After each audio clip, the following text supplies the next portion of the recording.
What up, soul family? Welcome back. And if you're new to my channel, welcome. So today, you guys, I want to talk to you real quick. I don't think this is going to be a very long video. I just wanted to talk to you guys about light workers, light work. I want you to be aware of fake light workers. Light work isn't always talking about love and light and cupcakes and flowers. It's not all about doing yoga or going vegan or collecting crystals or doing tarot or doing astrology readings or numerology and stuff like that. That's not light work, okay? It's about going into the darkness of the world and going within yourself and facing your darkness, the darkness within you, your shadows, your fears, your darkness. I call this shadow boxing. Well, not just me. In the spiritual community, we call this shadow boxing. It's chakra clearing. It's trauma and curse breaking. It's facing your fears. A real light worker, or should I say real light workers, not a real light worker, but real light workers are not surrounded by love and kindness all the time. I'm not saying that they're not surrounded by love and kindness. They're just not surrounded by love and kindness all the time. They don't care about likes or dislikes. They're not looking for your approvals. Like real light workers, they don't give a rat's ass. They don't care because they've gone within themselves, so they know the truth. And they don't care if you like it or not.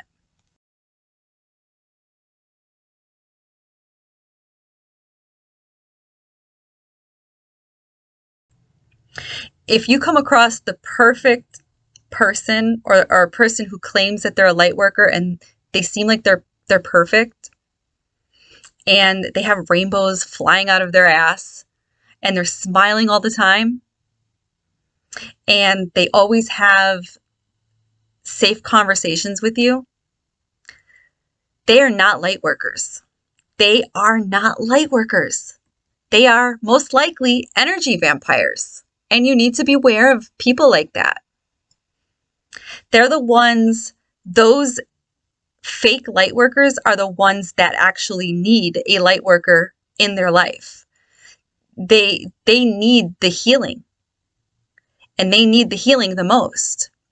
They are in denial if they would tell you that they don't need healing and that they're fine and everything in their life is great. They're lying to you. Because a real light worker would never tell you that. Because nobody's perfect. Fake light workers, they're kind of like addicts. They will never admit that they have a problem. Just like an addict would never admit that they're an alcoholic or like a person that's addicted to drugs. They'll never admit to it, or they don't like to admit to it. And that's what a fake light worker is like. They'll never admit to you that they have a problem. And they're the ones that could use a light worker in their life the most to help guide them to their truth so that they can do their work. And when I say do their work, I mean shadow work. A light worker will encourage you to face your fears. A real light worker will always encourage you to face your fears. And they will not tell you what you want to hear. They will say what you need to hear. Also, a light worker will never do the work for you, and they will never tell you that they're going to do the work for you. Because a real light worker will push you to do the work for you. Not for you, but for you to do the work for yourself. They'll push you so that you can do the work for you. They guide you. Now, most light workers that I know are catalysts. They are people that create change around them because they created change within themselves. They change and put in the work. And when they do that, they tend to attract people that want what they have. They see that you've changed all of this around yourself. So they're like, well, if Gabby can do it, then I can do it too. That's what I mean when I say that a lot of what light workers are catalysts. So they change within themselves and create change around them. And it encourages others to want to do the same thing, to create change within themselves. And by creating change within yourself, ultimately you create change around you. So light comes to you when you put the work in, when you do the work of transmuting that darkness within yourself first. So you're not going to see the light unless you face your fears. You have to walk into that dark place and face whatever it is that you fear. So light comes to you when you do the work of transmuting that darkness within yourself. Understanding or understanding and coming to terms with whatever it is that you fear. Now, I'm going to tell you this. No amount of music, high vibrational music, frequency music, or drumming, or going to drumming circles, or hootenannies, or anything like that, or sharing memes, spiritual memes on Facebook, Instagram, TikTok, or whatever social site you're on, or collecting crystals, or tarot reading, or subscribing to your favorite or following your favorite guru is going to do any of that for you. Okay, by doing any of those things that I just mentioned is not going to help you to face your fears and bring light into your life. Okay, nobody's going to do that for you. Nobody can do that for you. It's up to you and only you. You have to face your fears yourself. I'm still working on facing some of my fears. I'm not perfect. Just because I'm here talking to you guys about this doesn't mean that I've mastered this. I haven't. I still have fears. I'm not even close to being healed. But yeah, I still have fears. I'm not even close to being healed. I'm still healing. You have to go into that dark place and face what you have suppressed. What it is that, you have to face whatever it is that makes you angry or sad or anxious or depressed or scared. Because that's what fear is. Fear is being scared and sad and depressed. Anything low vibrational is fear. And you have to face it. What makes you sad? What makes you angry? What makes you scared? Only you can figure that out. I can't figure that out for you. Only you can figure that out. And the only way to figure that out is by facing your fears. Bring out what it is that you've been suppressing. And you have to deal with it. And some people don't even like the fact that I'm telling them this, especially in person. When somebody comes to me for advice about something, they want me to tell them something nice. That's what I feel like. Like they want me to tell them something beautiful and nice and soothing. They don't want to hear the truth. And I know this because when I tell them something that is truthful, what they need to hear, not what they want to hear, what they need to hear, they get angry. And they don't want to talk no more. So yeah, it's true. The truth hurts. And nobody ever wants to hear the truth. So here's some examples. I mean, these are very, very, very easy examples of things that you can do to face your fears. I mean, we all have different fears and different levels of fear. All right. Like I fear sickness. I fear spiders. I fear speaking in public. And that's one of the examples that I want to talk to you guys about is fear of public speaking. So if you're afraid of public speaking, try doing something like karaoke in a bar without drinking alcohol to face your fear. Or speak publicly in front of a whole bunch of people, or maybe at a team meeting at work, or, you know, or whatever it is that you do with a bunch of people around you. Like for me, we used to have these team meetings at work, and I was one of the managers, one of like three managers. And I was always like, I don't want to speak, I like to do one-on-one. I don't like to speak in a group setting.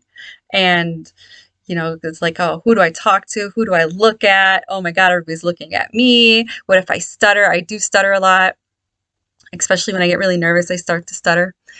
So I was like, no, no, no, you speak, you say this and you say that. But there were certain things that I always wanted to talk about and that were specific to me and what I was expecting of my employees. And it was like, oh, only I could get this message across. And I would always delegate this to other people.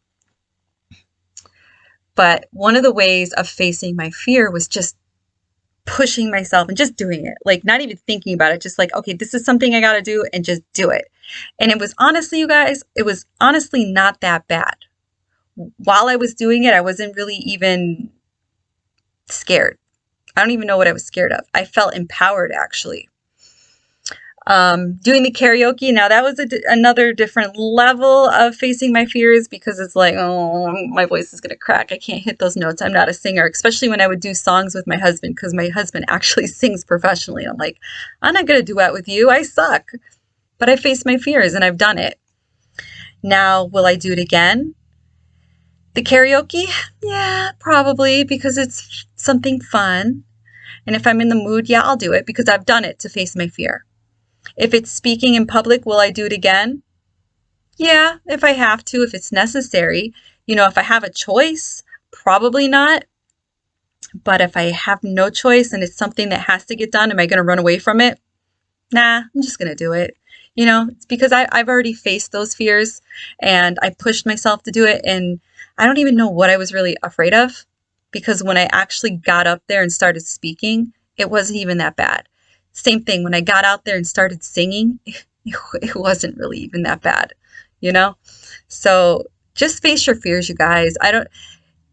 Don't think about it too much. Thinking about it is actually what's going to create more fear, because you start to think of all of the possible negative things that could go wrong, and you don't want to manifest that in your life. So don't put too much thought into it. Here's another example. If you're afraid of water, and maybe if you're afraid of drowning because you don't know how to swim, maybe you should sign up for a swimming class at your local, I don't know, YMCA or whatever it is that's in your state or city that you live in that could teach you how to swim. Here's another example. I'm trying to cover a few different kinds of fear examples for different scenarios for different people, because the ones I came up with seem pretty simple. Here's one. How about maybe you disliked your parents when you were growing up, and you're an adult and you still dislike your parents because, they were shitty parents to you as a child and they didn't show you a lot of love or anything like that. Maybe they had problems with alcohol and drugs, or maybe they were just really abusive or whatever. And for whatever the reason may be, you're just not happy with your parents because, like I said, they were shitty parents to you when you were a child, or maybe even to you still now as an adult. And you don't really talk to them, but it hurts you. And the only way to get over that fear of your parents and fear of this pain and this hurt, because this fear and this pain and this hurt and this depression and this sadness is holding you back in life. And the only way to get through that is by, going actually through it, is to get into it and face it head on and just open your mouth and speak. And if you can't speak to them face to face because they don't want to see you, or maybe it's just really hard for you to face them face to face, try writing them a letter. Get those words that are in you, that need to come out of you, to express how they made you feel. because by you suppressing all of that emotion and not speaking what you needed to say, it's just, not only is it causing whatever feelings that you're feeling of sadness and whatever fear that it brings to you in your life, it's also getting you sick or will get you sick. You could try writing your parents a letter. All right, try writing them a letter. Even if they're no longer here and they crossed over to the other side, or maybe they're not even in the same state or country as you. Whatever it is that you wanted to say to them, write it on paper. And if they're still alive, mail it to them or hand it to them, whichever. And if they're not alive anymore, burn it. But whatever it is that you wanted to say to them and how they made you feel, write it all out on paper. Don't worry about grammar and spelling and all that shit. Just whatever it is that you needed to say, put it on paper. All right? Put it on paper. Don't be afraid to say what you think or explain how you feel. Face your fears. We all have fears. All of us. We all have fears. Fears of something. We all don't have the same fears, but we all have fears and we have different level of fears. Okay, so there's no judgment. This next example is my last example, but I felt I needed to say this one. While I was doing this video, I felt guided to use this one as an example. Maybe it's because this message is for you and you will know it's for you because you'll feel a feeling in your stomach. You'll just know. You'll just know. You don't have to ask me, well, how will I know? You'll just know. And this one's a heavy one. I feel like somebody needed to hear this one. If you were raped and it's been fucking up your life, like your whole life, because you've never talked about it, share your story. That's what I'm being told. I'm being told to tell you, share your story.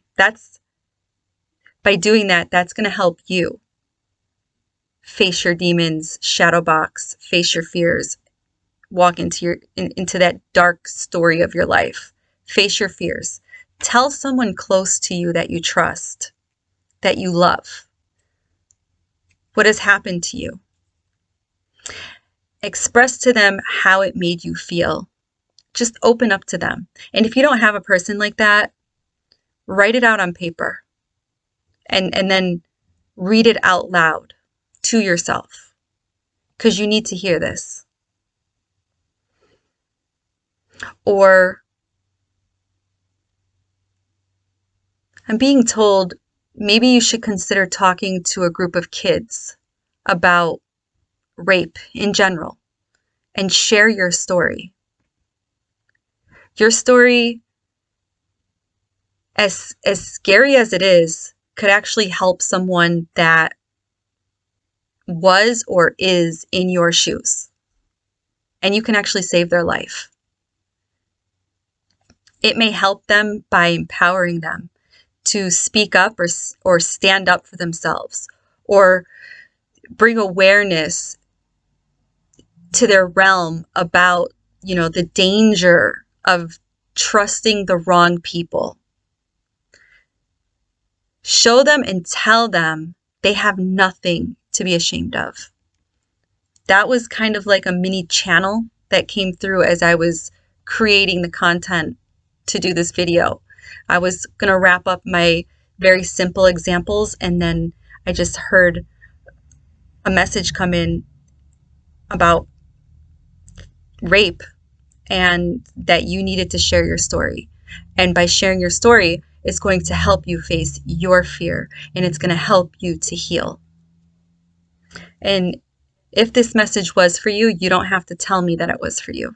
Just take it as it is and just do the work. Okay? These are examples. All of these are just examples of ways that you can face your fears. I just didn't want to create a generic video about face your fears, get over it, shadow box. I wanted to give you some real life examples of how to face your fears. And some of those examples were things, that were going on in my life. and like the speaking in public and the karaoke, stuff like that. I've had issues with my parents as well. I never wrote them a letter. I just actually just I've done two things. One of them was I actually told them how they made me feel. And the other thing was I sent an email to myself of everything I've ever wanted to say to them. And some of it was really mean, so I never sent it. But by typing up that email and just emailing it to myself actually helped me to face some of the fear that I was holding within. You know, some of my, that was a way of me doing my shadow work to face my fears. So again, those were just some examples of ways to face your fears. And hopefully those examples helped you and gave you some perspective. But ultimately, I can't help you to face your fears. And if you think that this video was helping you, it was just guidance. It was just me sharing. Ultimately, like I said, it's up to you and only you. You're the only person that can face your fears and heal yourself. You're the only one that can do it. You have to put the work in, and it's not pleasant at all. It's not pleasant, but it's what you got to do to heal. And in the long run, you'll feel better. Light workers don't always talk about things that, make you feel comfortable. It's not always butterflies and kittens. They talk about the ignored and forgotten things that most people hide from. They talk about these things because sharing their understanding of the heavy, the painful, the dark, they bring light where there was a shadow. They are sent to you to help you to transform, transmute, reflect, and give you courage and hope that there is light at the end of your path. They're there to remind you that there is light at the end of the tunnel. It's just that you're on a part of your path where you're about to pass through one of those tunnels where you feel like there's no light. So those light workers are coming in to tell you that there's light. You just got to keep on walking to find it. Meaning there's light. You just got to do the work to find it, the shadow work. And doing the shadow work is you, shadow boxing, is you facing your fears and digging deep and going within. I hope this video helped you guys.